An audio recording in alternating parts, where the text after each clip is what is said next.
Charles Bronson really hated him more than anyone else. Imagine this, a guy who stayed quiet about almost everyone, but when it came to one person, his anger never cooled off. It burned hot for years. Charles Bronson was born Charles Dennis Buczynski on November 3, 1921 in Ehrenfeld, Pennsylvania, a tiny, rough coal mining town tucked in the Allegheny Mountains.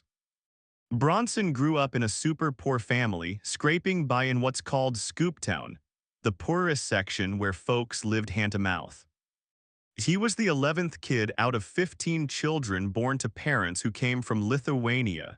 His dad mined coal, and his mom kept the home going in tough times. They lived in a cramped little shack, so crowded that the kids slept in shifts because there wasn't enough room for everyone at once. Being poor wasn't just an idea for Bronson as a kid. It was something he dealt with every single day. No heat, little food, constant worry. When he was 16, his dad died, so he started working in the coal mines to help feed his family. He'd go down into those dark, dusty tunnels before the sun came up, hauling coal like a grown man. Years later, he remembered coming out of the mines with black skin covered in soot and lungs full of coal dust, thinking he would never escape that hard, dirty life. That tough time left a big mark on him. It built his inner toughness, his no-nonsense attitude, and that real, gritty edge you could see later when he acted in movies. He wasn't faking it. Bronson's life changed a lot during World War II when he joined the United States Army Air Forces. He worked as a gunner on a B-29 bomber plane, sitting in that tail turret facing enemy fire. He flew dozens of dangerous combat missions over Japan, dodging flak and fighters, and got a Purple Heart Medal because he got wounded in battle. The strict rules, the constant danger, and the close bond with his crew made him even more calm under pressure and tough on the inside. Unlike a lot of actors who just pretended to be soldiers on screen, Bronson had really lived it. Real bullets, real fear, real brothers in arms. That real experience gave his acting a quiet truth and believability that people could feel right away, like he wasn't just playing a part. After the war ended, Bronson decided to become an actor. He went to study at the Pasadena Playhouse in California. Like many people trying to act back then, he had to take tiny parts and roles with no name in the credits for years, small jobs that barely paid the rent. His early jobs were in cowboy movies, crime stories, and TV shows. He usually played strong guys who weren't always good or bad, rough around the edges like real people. In the 1950s, people in Hollywood thought his rough, chiseled face and muscular build looked strange and not pretty enough. They liked clean-cut, handsome guys as big stars, like the perfect poster boys. But that same different, rugged look is what made him special later on. It screamed real strength. He had small parts in movies from the late 1940s and through the 1950s. He often played tough soldiers, men with guns, or bad guys who looked like they could handle anything. His rough look was easy to remember, but at first it didn't match what Hollywood wanted for a leading star. Still, in every role, he brought real feeling and intensity that made him stand out from the crowd. Movies like Vera Cruz in 1954, where he stood out next to big names, Apache in 1954, and Machine Gun Kelly in 1958 showed how strong and powerful he was getting on screen. People started noticing. In the early 1960s, Bronson's career started going up fast with parts in big movies like The Magnificent Seven in 1960, Riding with Yul Brynner and Steve McQueen, and The Great Escape in 1963, Digging Tunnels with Steve McQueen again. He wasn't the main star in those group movies, but he made a really strong mark. Fans remembered his quiet power. His acting was simple, but you never forgot it. He showed feelings with quiet moments, how he moved his body and his strong, piercing stare instead of long talking scenes. People in Europe, especially in Italy and France, loved him even more than American movie companies did at first. They saw his raw power, natural charm, and that authentic toughness. He became a huge hit overseas before America caught on big. By the late 1960s and 1970s, Charles Bronson was a huge star all over the world. Movies like Once Upon a Time in the West in 1968, directed by Sergio Leone, showed he could own the screen even with almost no talking, just that haunting harmonica tune and cold stare. Then Death Wish in 1974 made him a big name everyone knew around the globe. In Death Wish, Bronson played Paul Kersey, a sad architect whose wife is killed and daughter attacked, so he becomes a vigilante fighting back against crime. The movie touched on people's real worries about safety in cities, rising crime, and wanting justice. It caused big arguments, lots of talk about violence in movies, and made tons of fans. People lined up to see it.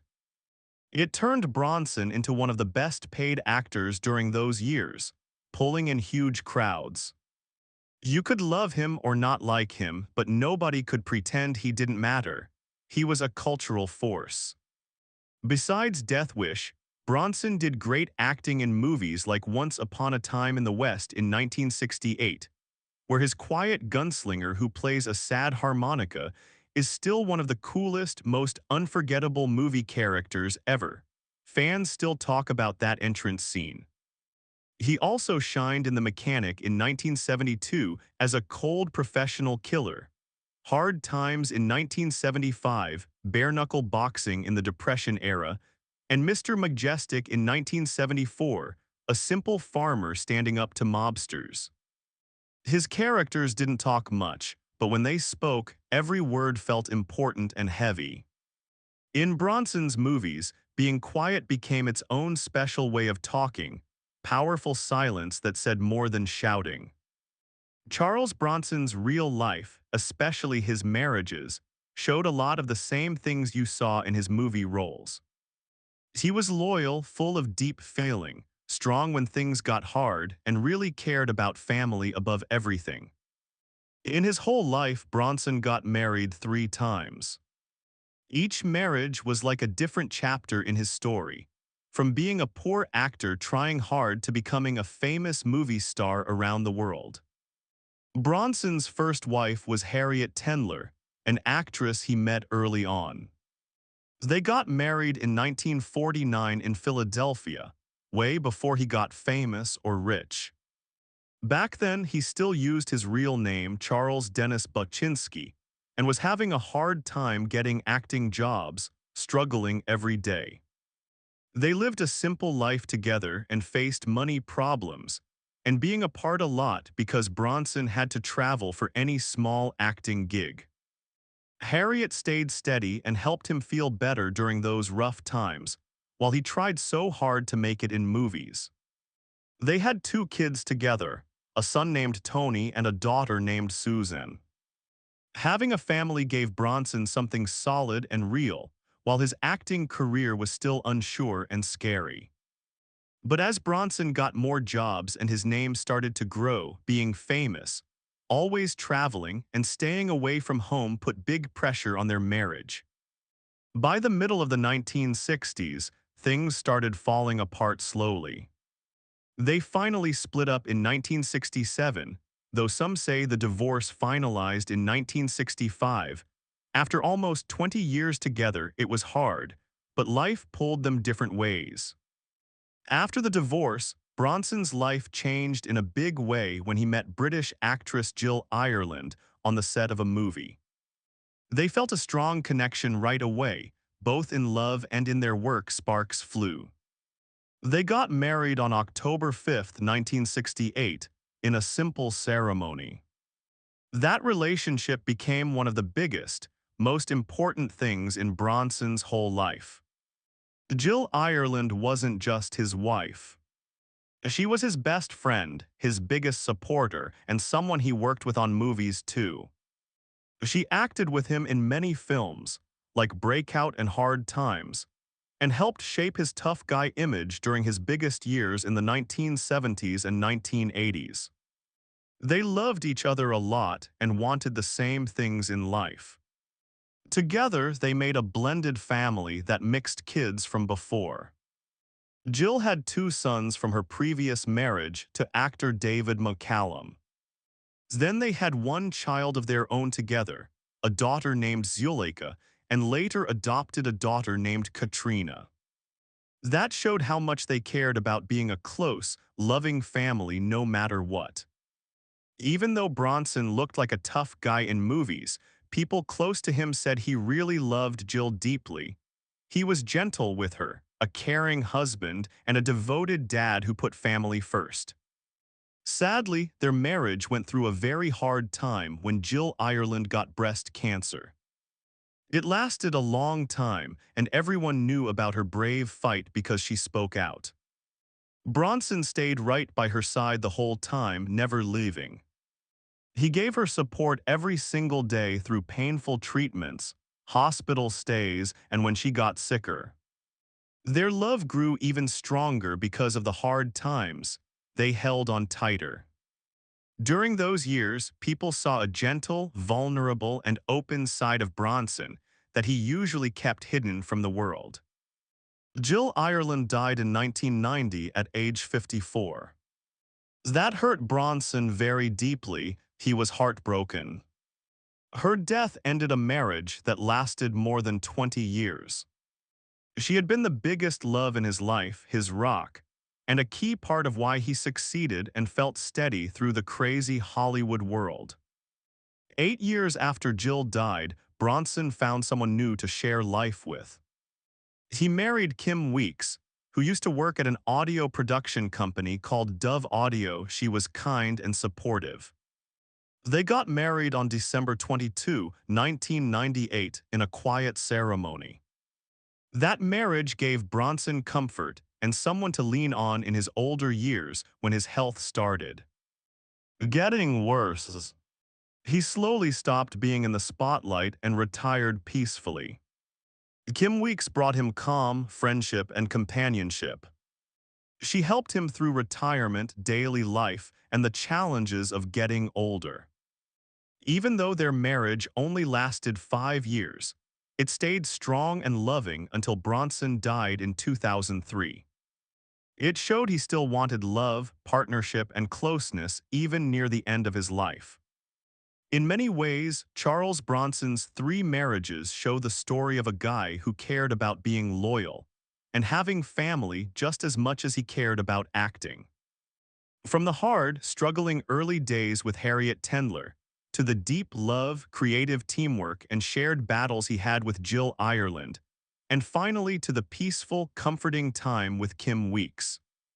Each one showed a different time in his life and who he was becoming. Altogether, they give a bigger, richer picture of Bronson, not only as a big movie star with that granite face, but as a real person shaped by love, painful loss, and staying connected to the people who mattered most. In the long and sometimes mean history of fights in Hollywood, very few were as openly angry and personal as the one between Charles Bronson and Richard Boone. Bronson usually kept to himself and didn't say bad things about people out loud. He was private like that. But everyone who really knew him understood that Boone was the one big exception. He was the guy Bronson couldn't stand. Over time, Bronson's bad feelings grew into something much stronger than just not liking him at work. It turned into deep, lasting anger and bitterness from feeling embarrassed, tricked, and hurt in his pride. Bronson first met Richard Boone back when TV Western shows were just starting and booming. Both guys were trying hard to climb up in show business, appearing in the same circles. Boone already had some success and recognition as the star of Have Gun, Will Travel. He played the classy gunslinger Paladin. He acted like he was better than everyone, carrying himself with a big ego.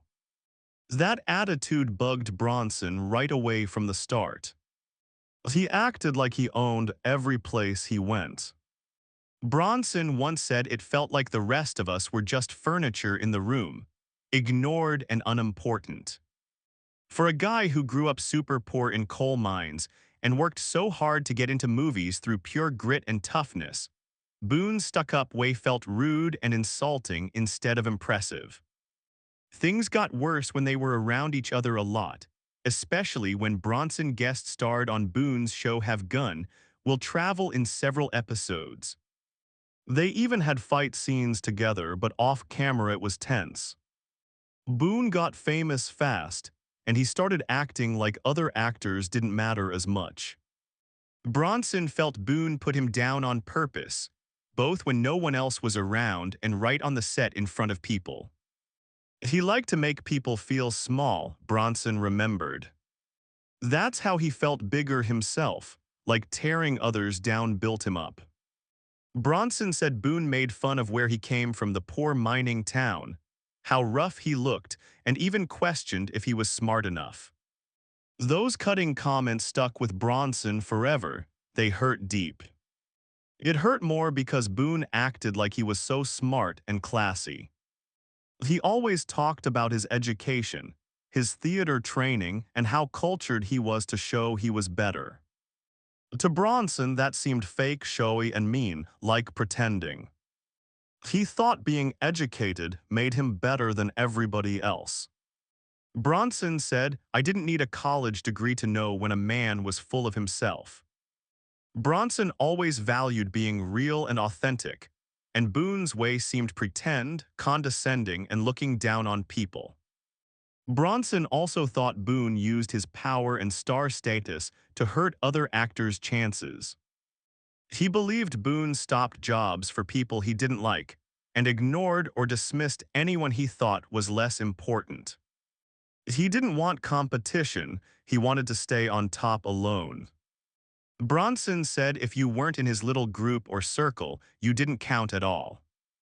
Whether Boone really tried to ruin careers on purpose or not, Bronson felt betrayed, and that feeling became the main reason for his deep anger.